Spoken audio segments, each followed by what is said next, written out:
or mainly to review last week's public hearing. And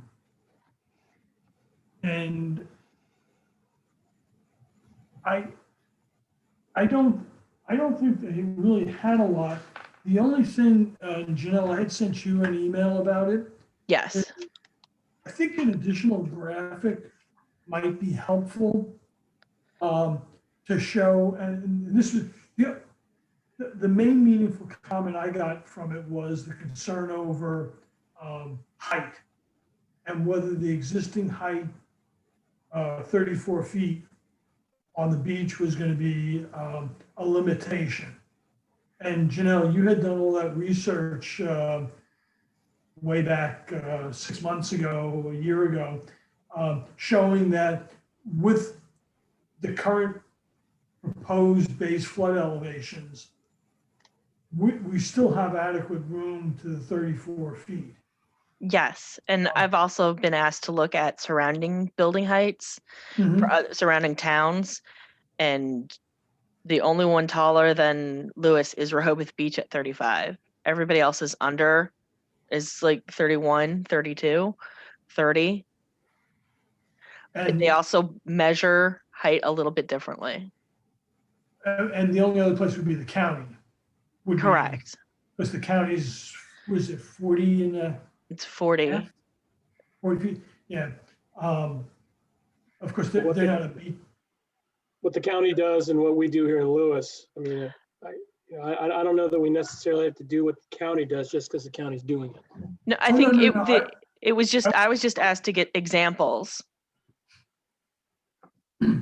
Because while people may see the benefits of increasing the height of their building, the neighboring buildings are not going to see that same benefit. So, and that was the conversation we had early on, the trade-offs between raising the building height and what it does to the aesthetics and the neighbors' views. I can tell you right now, I'm adamantly opposed to raising the heights of the buildings, raising the roof line. So, to me, I'll back off on everything that we've done so far on sea level rise, if it means raising the roof lines for exactly the reason you just mentioned, Tom. Well, I'm not this kind of arms race thing, which I think is a really bad idea. Yeah, I'm not sure I'd go that far. I'll go on record right now. You just heard it. I just don't think it's a good idea. But Okay, can I offer some observations from yesterday from the? Well, hold on, let's just close on this one. The purpose of this was not to propose raising the height.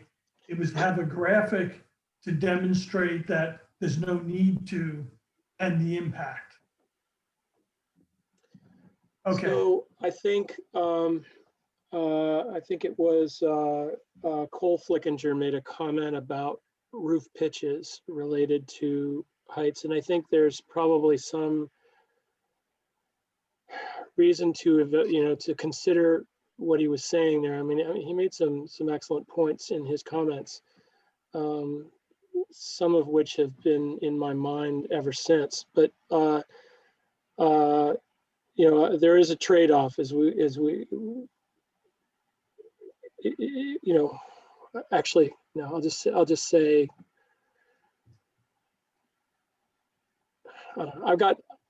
it sounds like I may be the only one. I've spent a lot of time thinking about this meeting and this public hearing meeting, and most of my reflections, most of my thoughts don't discreetly fit neatly into the little boxes that we might want to discuss today, but they all, I think, are extremely relevant to how we are conducting planning and how we are executing on that in the city, what our role is in the city. If there's one thing I heard a lot of, it was, the city shouldn't be in our face telling us any more than they already have about how to build in our lots that we own. And,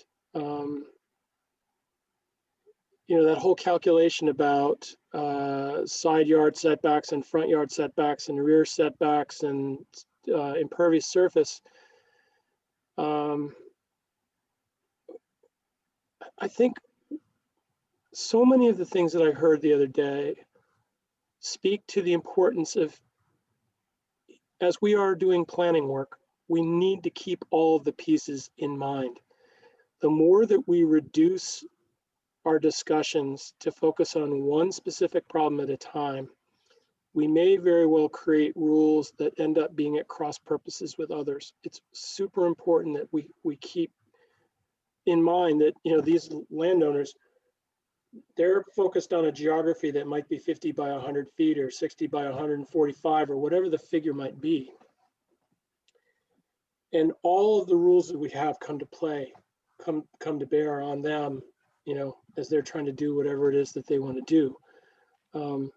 And I guess one of the things that I found myself wondering about was the fact that we juxtaposed these two issues in our hearing. We put sea level rise up. We you know, Tom, you did your presentation, and without any discussion, we went on and we did the excellent recharge presentation, and then we took all the comments together.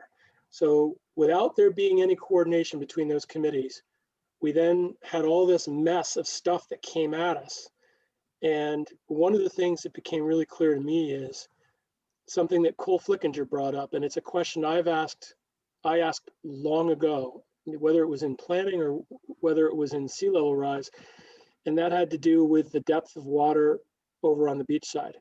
You know, you can dig a hole around a house over there in the floodplain, and it's quite likely it's not going to take very much digging before you're going to be in saturated soil. And as you know, some of the things that Mr. Andrus has shared with us, you know, tide is moving that groundwater up and down with every tide. It's going up and down with every storm and every flood and all that kind of stuff. And based on that graphic, Tom, that we put into the presentation that looked at water table rise in addition to sea level rise, you know, can we predict the way we do with sea level rise? Can we predict how much of a factor that water table rise might have on the area? Because I got to say, I'm imagining there's going to come a time when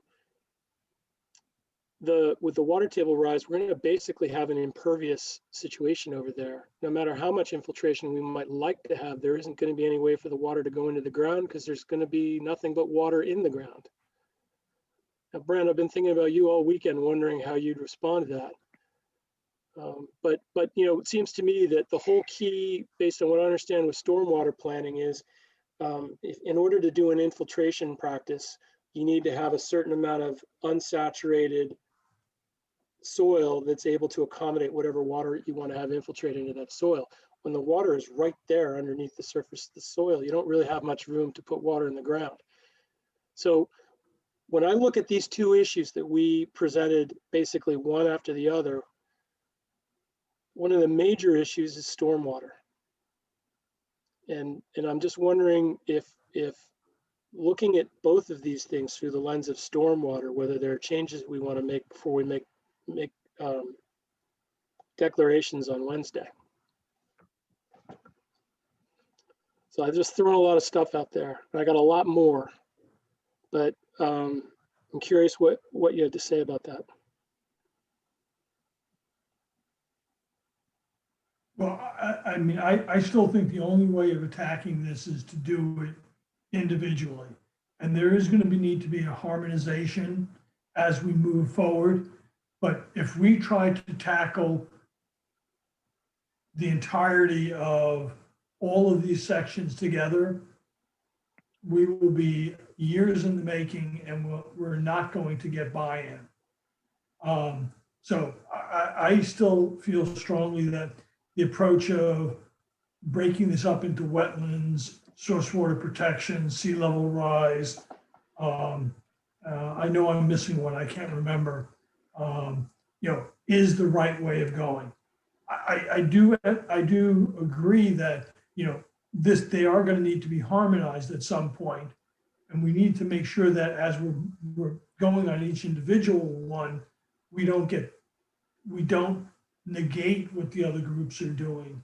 But the idea that we're going to be able to do them as a holistic solution, I just don't think is reasonable. I do agree with you, Councilman Sumner, relative to it's unfortunate that we didn't break and do sea level rise and questions and then source water protection and questions. However, I mean, I was keeping notes as we were going, and the only comments that came up on sea level rise was El Nino has reduced sea level, well, the impact of wave height or height of the ocean in the last couple of years. I'm not sure if that's a valid comment or not. The comment that think Biden will turn around climate change, that's a fallacy because if 100% green things got put in, we went to 100% electric vehicles today, there would still be combustion engines on the road 30 years from now.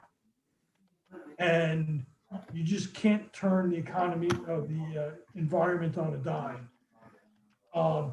Height, things height should be indexed to sea level rise, which goes back to the height issue.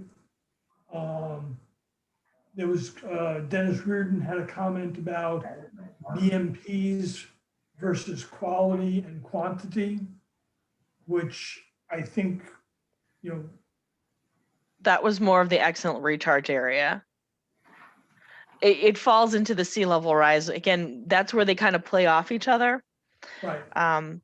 Which is a good thing. So those ordinances would be working together, you know, because to your point, Sumner, everything that we do environmentally is going to work together. Because not every place has wetlands, but if we're protecting the wetlands one place, and then if we do the new development, sea level rise, that will be in partnership with that. And then again, we're looking at floodplain regulations. So everything does, you know, it might not be a clear direct line. You can see how it all relates, but it all does relate back together. Brent, did you want to answer Sumner's question? Kind of generally, you know, if we get to a point in the future, 50 years from now, that the beach side is really not a viable place to be, then you kind of have to look at what's there and a replacement for it. What do you mean by that? Because I got to say, I've been thinking about the same thing. You know, I think one of the responsibilities the city has is to think a little more about what responsibilities we have for the places that are, all the spaces in that landscape that are between the individual lots, the streets, the wires, the poles, all the things. What role are we going to play? So thinking about 50 years ahead, or so by 75 years replacement, ahead. I mean, like, you know, say 25% of the tax revenue is out there. If you cut that off and don't replace it, then the tax revenue is reduced. Then the residency is reduced, then the community is reduced, and the sense of space is reduced. Making it a viable amoeba to kind of live. And maybe for a little bit there are growing pains because you're building over here to replace this while both are managed and operational. But at some point, this kind of replaces that. Right now, we don't have this, we have that. Or we have this, we don't have that. Let's put it that way. I'm not sure I'm following your general. We have the beach. We don't have what's going to replace it. So we're trying to figure out how to replace the beach when the beach goes away. So Still not following. What do you mean by replacing the beach? You mean the actual ribbon of sand in front of the dune? No, I'm talking about the community, the tax base, the living space, the number of individual lots, that sense of space that people have chosen to live in Lewis because they love Lewis, they love the location, they love the proximity, everything. Replace that that sense of being, that sense of I'm home. Yeah, and as much as that, I mean, but what you're getting at, it's to replace the economy. Because Correct, yes, yeah, I mean, you know, if the beach doesn't exist, what's the viability of a town like Lewis or Rehoboth or any beachfront community? right, but also keeping them there. You know, if that goes away and they leave, where do they go a mile inland, or they go 400 miles to Kentucky? These are really important questions, and this is only the beginning of a much bigger conversation. And I noticed that 3 of the 4 city council members are on the call. I mean, this is what I thought we were going to talk about when we started Sea Level Rise conversations a long time ago. You know, when Danielle Swallow first presented to us in the water workshop, the first water workshop, she framed things in the kinds of terms, Brent, that you just did. And every time I've ever spoken with her, either publicly or privately, you know, we have as a community some soul searching to do. We have some hard decisions that we need to come to relative to some of the things that you just said, Brent. You know, how are we going to manage? I mean, to me, a fairly immediate kind of a consideration for the city is, given the information that we all have been kicking around this little subcommittee, how should we now, given the complexity and the challenges that are involved, start to make adjustments to what we are doing with our infrastructure over there? Before we even get to the questions that you just posed, Brent, you know, how we're supporting the overall economy of the city. It's like we've got, you know, Scott Andrus and Brent, Janelle, I went looking for the message and I couldn't find it. I don't know why. But you sent out to all of us some comments that Scott Andrus made on the Excellent Recharge thing. And I was wondering, either you could resend it to me or you could put it up on the screen. But, you know, there were comments in there that I think we all need to keep in mind about what this place is going to look like as we're moving forward. There's going to come a time when there's going to be a lot more water in the landscape. And what isn't water is going to look different, because it's likely that the fresh water that was feeding all the plants will be gone and it will be replaced by salt water, and there'll be, you know, it'll just be a very different place. But, you know, he talked about things like corrosion of infrastructure, you know, wires, pipes. You know, when we have a saltwater saturated soil and we've got various things in the soil, is BPW, are we ready for that? We're working on changing anything that's metal. Yeah, all the new pipes that are going in the ground are PVC. Okay. And I don't know, maybe there aren't any wires, but what about the pavement? How do we deal with the roads? You know, when you look at that graph, that one of the graphs that was in our presentation that looks at the flooding days projections, you know, that sort of goes out and says, for a given elevation of water, you know, this year there might be 1 flooding event, but in the year 2050 it might be 16, and in the year 2070 it might be 83. I'm just making these numbers up. So, you know, when we get to that point, how will our roads, for example, work? How will our stormwater system work? Will the assumptions that we make today about where water's going and how it flows whenever we have a rainstorm, will it still work? So we are currently doing the road and sidewalk infrastructure assessment for the whole town. We have ratings on every town street in Lewis, and the final presentation will be coming shortly. But we've completed that. We've already done, I believe it's 3 or 4 different streets on the beach side in impervious pavement. Mm-hmm. We're looking at potentially the side streets off of Cedar, doing them in impervious pavement. You mean pervious, right? Or pervious. Yeah, Sorry, I just wanted to make pervious. sure, because it was like, Sorry. because Porous pavement. yep. Doing that, and then raising Cedar Street as it gets redone, because it's a Delta highway, working with them and slowly raising that to provide access. So Right, there are and we long little, ago talked about the challenge of raising a bunch of the streets and how it sort of creates these little ponds between the streets. And I don't know that and we, today's the day to do that, but how do we deal with that? so you almost have to do it on a case by case basis, Yeah, but I really, think, I when they think come up. that's kind of what we've put into the ordinance is that that infrastructure needs to be designed and consider these things. The subcommittee and planning commission isn't here to dictate the details of that. That's why we have an engineering firm. So the question I'd ask based on everything Brent just said is, how do you account for the predictions for sea level rise in that assessment that you just described of the streets and the sidewalks? So we don't necessarily, because it's just a current conditions assessment.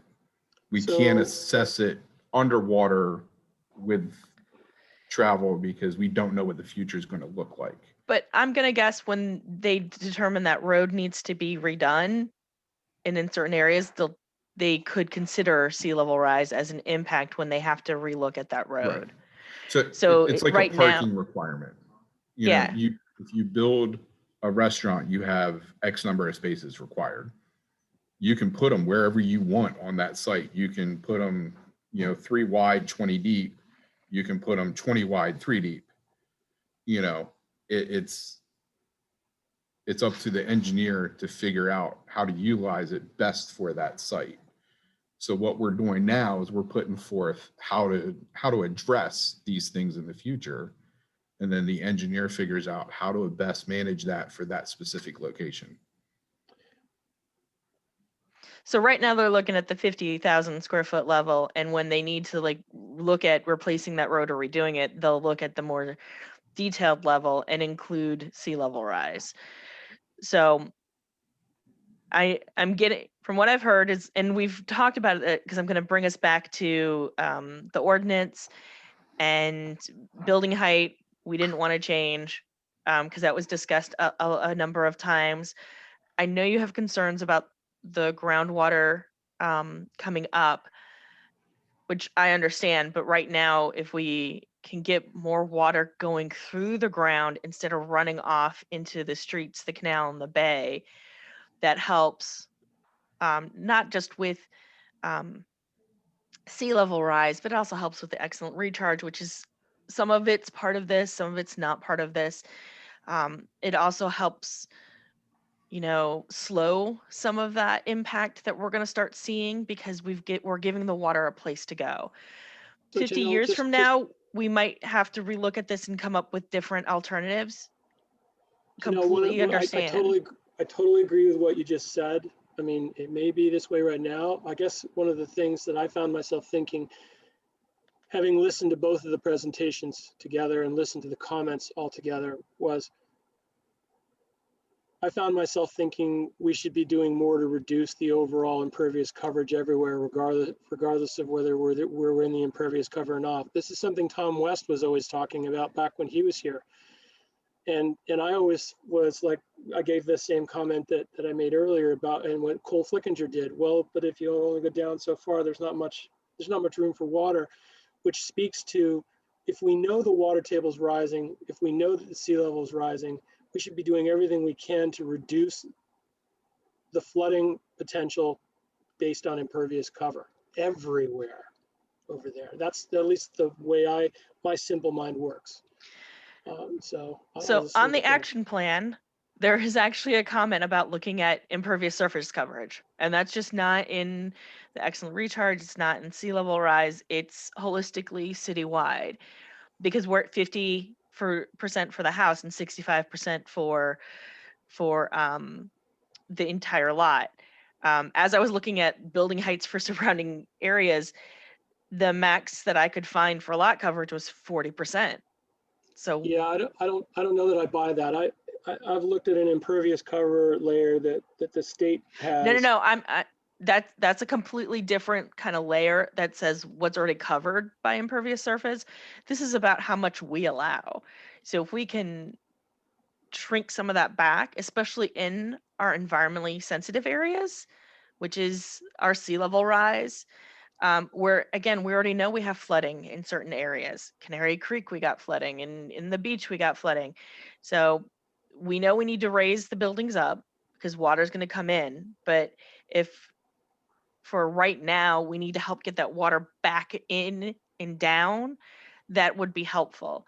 And again, right now it's a help, but again, 20, 30, 40, 50 years, there might be another way we're going to have to look at this because again, if the road's and I was reading an article this morning and they're having that conversation, it's like the town, the roads flood. They've done beach replenishment and the houses, and they did it every 5 years, and it keeps eroding. The houses are now you can see where the beach is eroded, and those houses that used to be 50, 60, 100 feet from the edge of the beach are now the edge of the water.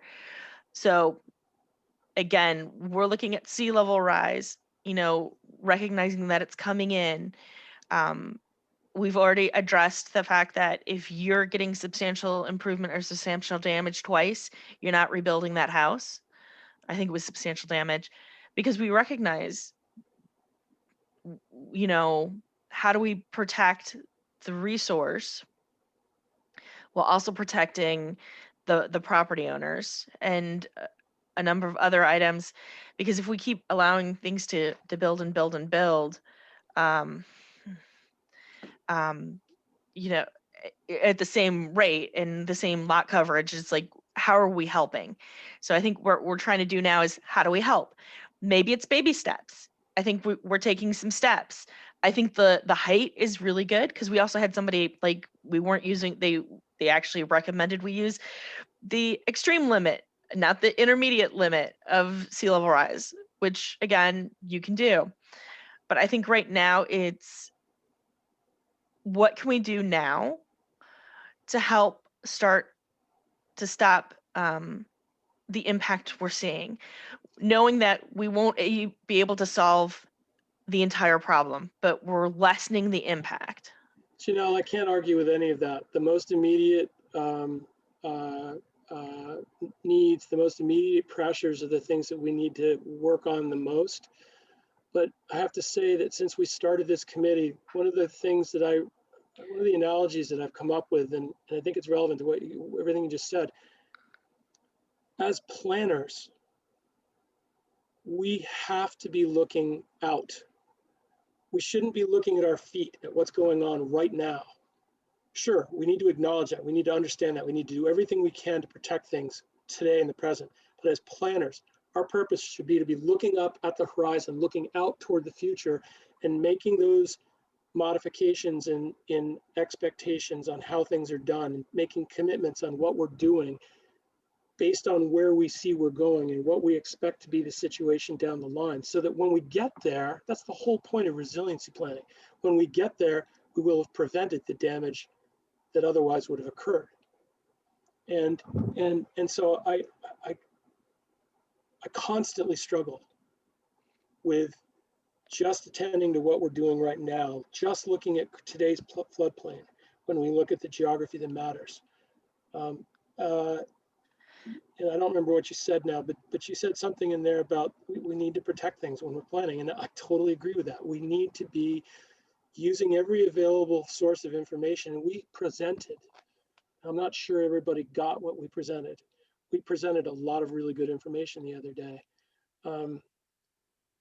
That flooding days projection tool to me is a very powerful tool for giving us a sense of what our future looks like. How many times is my car going to have, Inundated by water up to the rims, or how often will the stormwater drains be pushing water up rather than taking them in? We should be using that chart and the sea level rise the sea level rise curves to look into the future and imagine what is Lewis going to look like. And I've been pushing from the get-go a lot of maps. I think my purpose for that, and I got to say that everything that I heard in the public hearing the other day just makes me want to double down on the importance of us doing detailed maps. Clearly, whatever the four of us and Bob and maybe some others in the city may understand about the future, we haven't done anywhere near a good enough job of presenting our understanding of that future and how it will play out. The more we do that, the better informed each and every landowner, property owner is in terms of what they choose to do on their property and how they choose to do it. We all need to do a better job of not only describing exactly what it is that we have now, whose responsibility it is to do what, where, but also we need to take advantage of every piece of information we have that paints pictures of the future, and we should be putting that out there to say, folks, this is where we're headed. So absent all that information, we end up with the kinds of situations that I saw in the excellent recharge discussion, but I didn't know. How come this is happening? The implication on several of the comments was, if I had known what I now know, I might not have bought that property, or I would have done things differently. We need to do a better job of informing everybody. yes, about what's education is always key, and getting information out is important. And I think that's a part of this. My question is, and I know the proposed ordinance does not go far enough for you, Sumner, but is it a good step forward to get us to starting to address sea level rise? Because I think, as you saw in the public comments, some people, had some concerns, didn't have concerns, but we recognize it's coming. Brent was talking about what happens in 50 years when the beach is no longer there, or the bay and the canal have met. What do we do? Which could happen, especially with the sea level rise projections. So how do we address that, and how do we start reducing that impact now? Because I don't think what you want to do, is say no more building in that area. What I'm getting is, we're going to allow the building, but we have to do it in such a way that, one, the property owner knows what's going on, that there will be sea level rise and there will be more flooding events. And if you do X, Y, and Z, you can lessen the impact of sea level rise and lessen the impact of more flooding events, but it will not go away. It's going to keep coming. But does this ordinance get that started? Well, so on the design guidelines, that was why I was looking for Scott Andrus's comments that you shared with the Planning Commission. He made some points that sort of lined up with some of our initial reactions to the BMP discussion. How do we make sure we're getting what we're looking for in terms of reductions that will get the effectiveness we're hoping for in the BMPs. And I still believe we have work to do there. And that goes for both of these ordinances and their uses of the design guidelines as they sit right now. So just recognize, sorry, Jim, I'll step on, it's okay. but just recognize Scott Anders' comments on the BMPs were relative to source water protection, Correct. not to sea level rise. That's not to say, they need to be considered and evaluated, but they were not about, and Scott Anders is not the sea level rise expert. We've had a host of other experts. So, tomorrow night when we discuss the sea level rise proposed ordinance and the source water protection, we need to make sure that we're clear on which is impacting which. The water, these low-lying areas where both of these ordinances intersect, the way that nature works, the way water works there, doesn't distinguish the terms the way you just did, Tom. Well, let me clarify. There's an intersection of all those things. And the reality is, and this gets to one of the other critical concerns that I have, is what liability does the city have if we can identify future flooding and we haven't done our most to protect against it? Well, we actually have words in the ordinance not our ordinance, that is existing in the floodplain ordinance that covers that. But the differences in my mind, somewhere between what source water protection is doing and what we're doing, in my simplistic mind, source water protection is everything underground and dealing with the aquifer, whether it has to deal with recharge or saltwater intrusion or whatever. What we're talking about is everything from above ground. What is the elevation that we want people to be building critical infrastructure, houses at, to protect them from the rise of sea level rise? Now, granted, those are not, they when you go back to the prime principles, their sources interact. But what we're trying to do is protect buildings from inundation from sea level rise. And what source water protection is charged with doing is looking at the aquifers.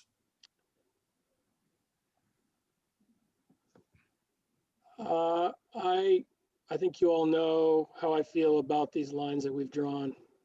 I think we should be erring on the side of greater overlap and less mutual exclusion between these two. I mean, look, you put that graph up that we put in the chart that came from Scott Andrews' presentation in the BPW, and you see the clear connection between sea level rise and water table rise. They're two facets of the same gem. They will be a 1-2 punch for the lowest lying areas of the city, and as time goes by, for higher areas of the city. And this is why I brought up the point about stormwater earlier. They meet whenever the rain falls from the sky. And so I find it hard to keep these this stuff in two separate bins. We're using the same design guidelines, for God's sakes. Right. And to be perfectly honest, the BMPs and the sea level rise,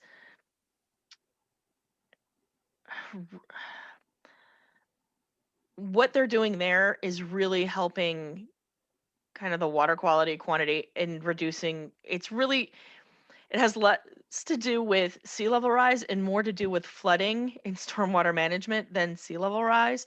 So you've actually overlapped those components and those items, because we recognize, okay, sea level rise, we need to build up, but we also have more water coming, so we got to get it somewhere. Even though the groundwater is coming up, but if we can get, rainwater to go back into the ground to help maybe slow the sea level, the saltwater intrusion coming, we can help that. So as proposed, the sea level rise ordinance is kind of doing a couple of different things. So it is actually taking a broader, more holistic approach than just sea level rise, which is really most places is just elevate the buildings. So we've actually taken a little bit of a broader approach. If you want to change, reduce the lot coverage, require more BMPs, that's going to help with getting the water back into the ground, not running into the streets, because we all know flooding in the streets is a problem. Do you want to raise the buildings up more, because we know that's coming? So we've taken a little bit of a broader approach to this. Are there comments that we want to make based on, or changes we want to make to the ordinance based on the comments that we received before Wednesday night? Are we comfortable with it as proposed? I know we've got new development to come. We haven't even touched new development, but are you guys comfortable with the critical facilities and infrastructure and the redevelopment? Even though it probably could go farther, but are you comfortable with it being a first step? So I have to say that in everything that we've discussed so far, I don't know that I have a concrete recommendation for the ordinance language itself, but I think one of the key things I'm feeling is, absent a research question I'm about to pose, I'm starting to feel that we need to reduce the impervious coverage everywhere in the floodplain.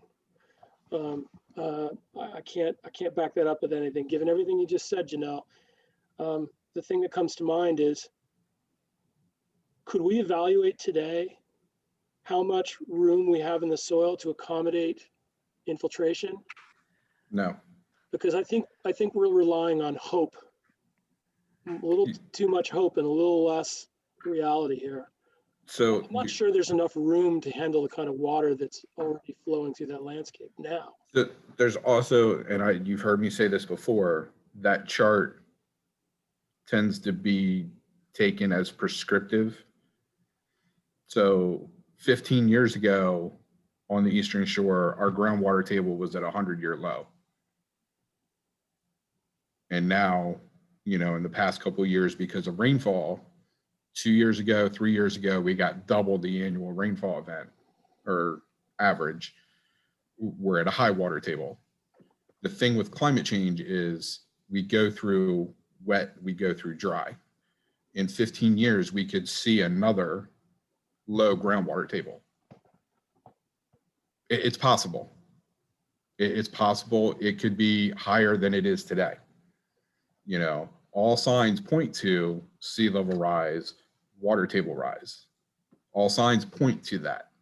But sea level rise hasn't occurred just in the last 15 years either. And we had the 100-year low 15 years ago. So there's a lot of ebb and flow in this. The groundwater table is way more volatile than sea level, than tides, than a lot of other things. That's why we call for a seasonal high, because you can determine that from a geotech report, or a soil scientist can determine the seasonal high water table. Now, in February, the high is going to be higher than the seasonal high, because the seasonal high is kind of like a mean high water. February is mean high water, so to speak. Right. In July, it's going to be below that.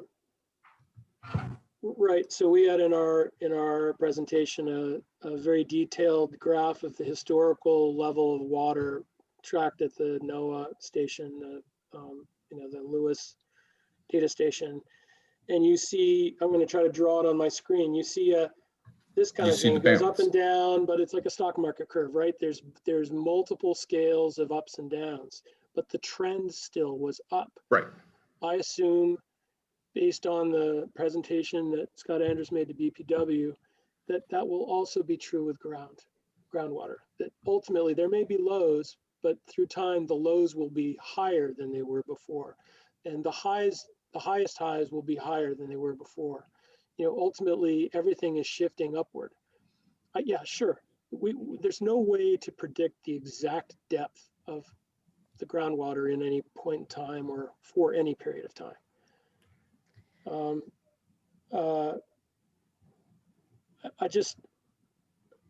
don't know. I'm not even sure I have it all worked out. I've spent way too much time thinking about this since the hearing, and the more I think, the more disturbed I am. But that's just me. That's the way I am. As far as modeling that, it's very difficult to do, and it's very difficult to ordinance models and projections, especially when they're kind of quasi like this. We've chosen the mid-level sea level rise. There's going to be a new report put out probably within the next 18 months, because that's what they tend to do. They look at these things. The new EPIC is being revised by NOAA and will be out probably within the next year. So we'll have a new tidal EPIC. Right.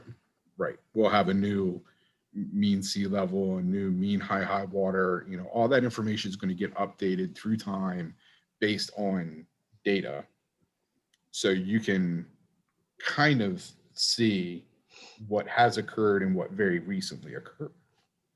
And you can kind of dictate off of that what should be in the future. The good thing that we have going for us as far as like height, lot coverage, all of that, is the majority of the houses that have been built on the beach side fit within the 50% and fit within the height, even though their finished floor is 6 feet higher than what it's required to be. So You're the talking six, about new houses, when you look at the trend in houses that are being built over there, they're still sticking to 50% coverage? within that, yes, because a lot of them have pervious parking or pervious driveways. So that pervious driveway helps tremendously. Right, You're we've got parking underneath, they meet the height restriction. They meet the 18 inches of freeboard plus the sea level rise projection, plus anything else you wanted to do. They don't have to worry about the BMPs because they're sticking to that 50%. So we don't have to worry about the inspection and the what's this worth, what's that worth, and going out year after year and the self-reporting and depth to groundwater, anything like that. They're parking in their garage under their house, they're living above it, and it actually fits within what we're proposing in both areas nicely.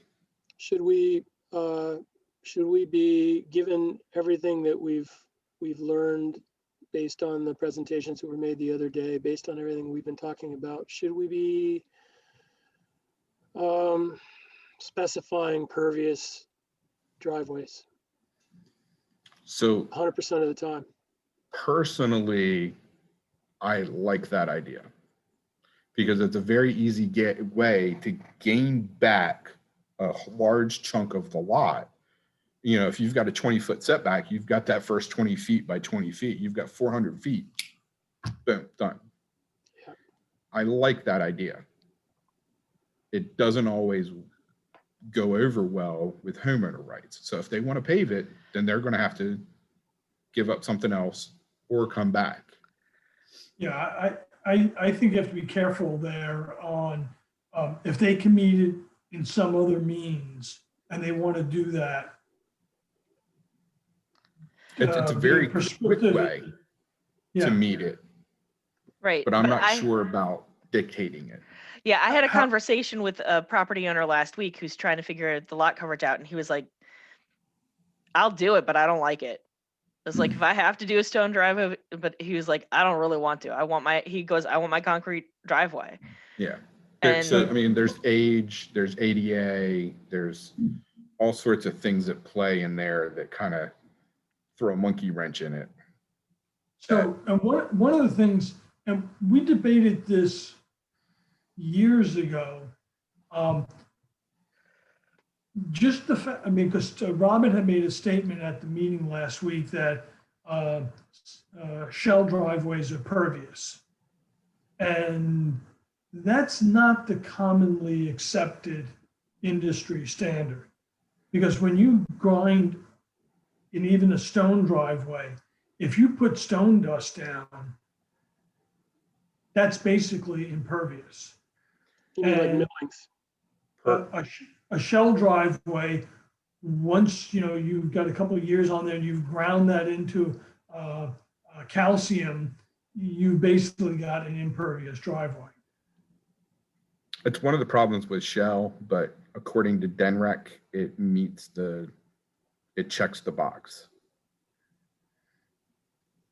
It's funny because you go to a lot of other coastal communities and they specifically say that pervious driveways have to be designed with reservoir and. Right. No, so Worcester County in the critical areas got to a point where they wouldn't allow stone if it was over 5 years old to be considered pervious.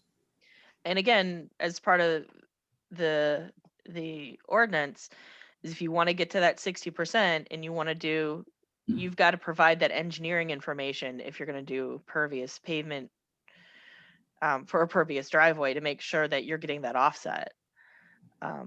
So yeah, you use the paver stone with the interior cut out, that's grass, that meets. Right. So, we might actually see fewer stone driveways and more pervious pavers or pavement, because that's going to equal the 1-to-1 ratio that we're looking for that. And just throwing it out there, you had concerns, Sumner, about the percentages. Well, you can always say, it's like, if you want 50%, you got to do BMPs. And then if you want to go to 60%, you have to do even more. I don't know if that helps your concerns that you're seeing, you know, but it's something you can consider. Yeah, I'd been wondering about that. And of course, so much of this comes, and this is why I asked the question a few minutes ago about could we sort of figure out how much room we have for stormwater in the unsaturated portion of the floodplain area. You know, And it as seems to me at some point we you know, we need to be able to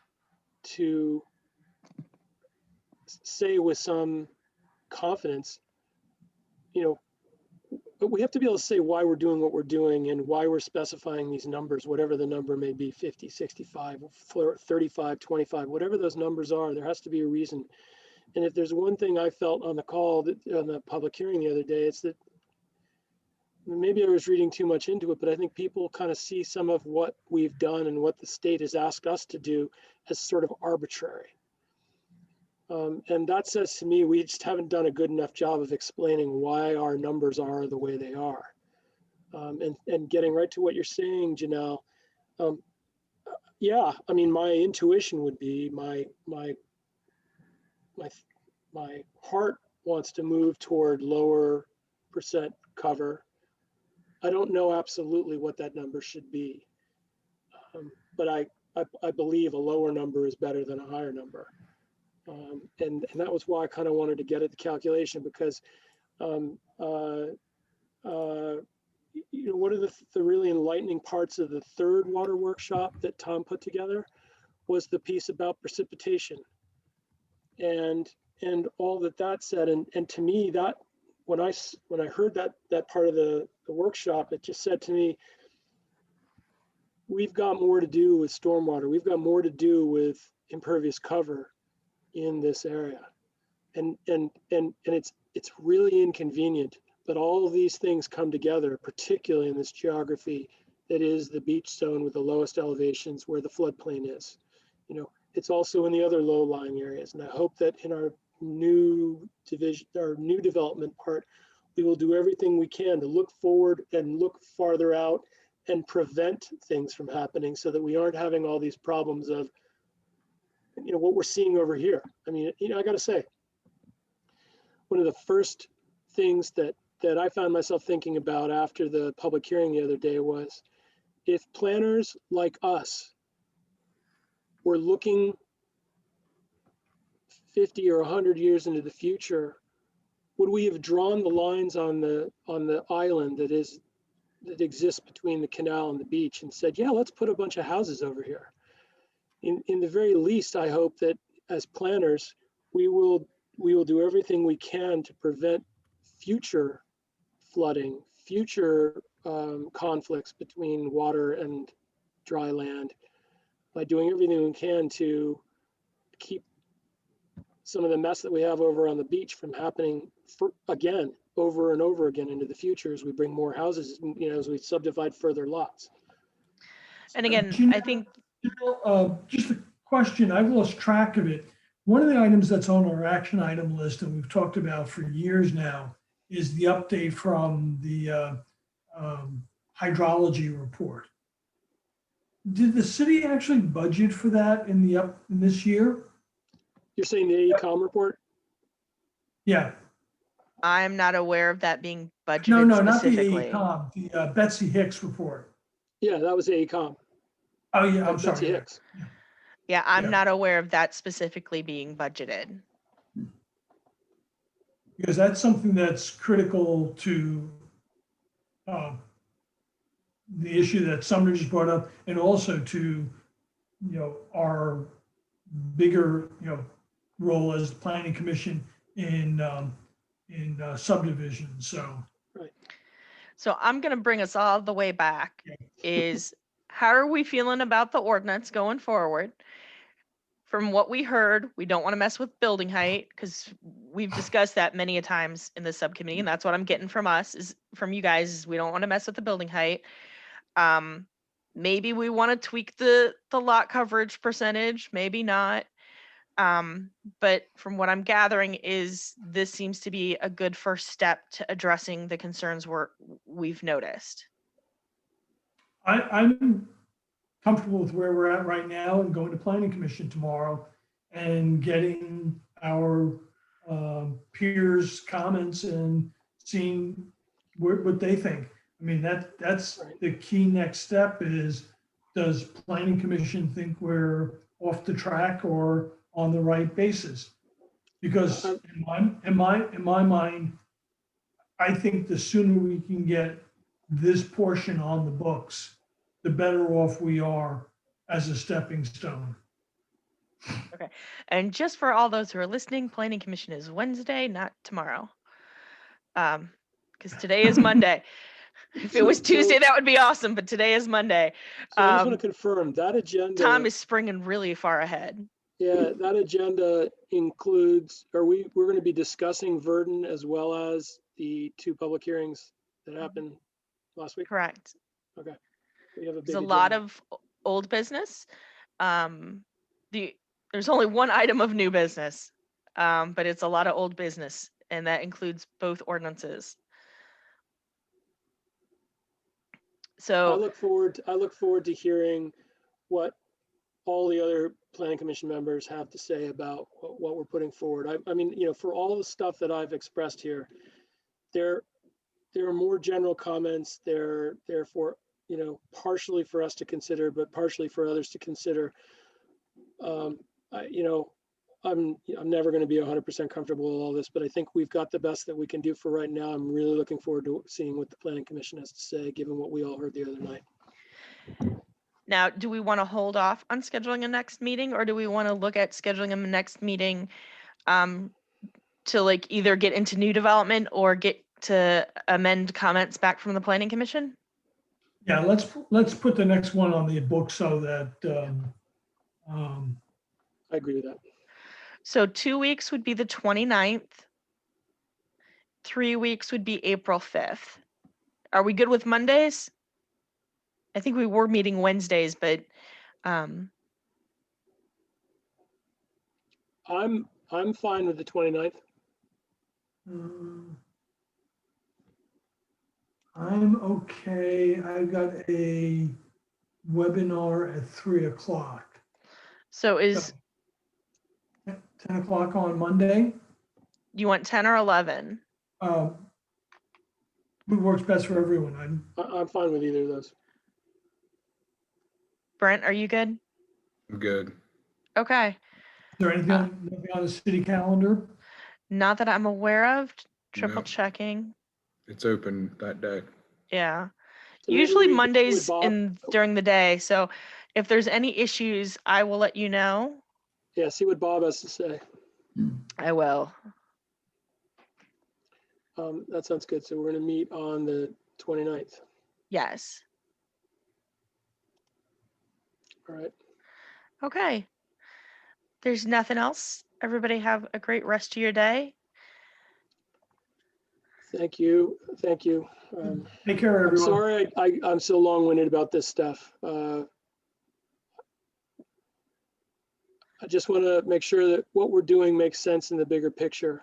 Because at least from what I listened to the other day, you know, the residents don't necessarily divide everything up in these teeny tiny little pieces the way we do. They're just looking at what they want to accomplish, and we need to do the best job we can of presenting it all together to them. Yep. Education is a key component that we will continue to work on. Yes. All right. Everybody have a good rest of your day. Great. Thank you. Thank too. you. Thanks.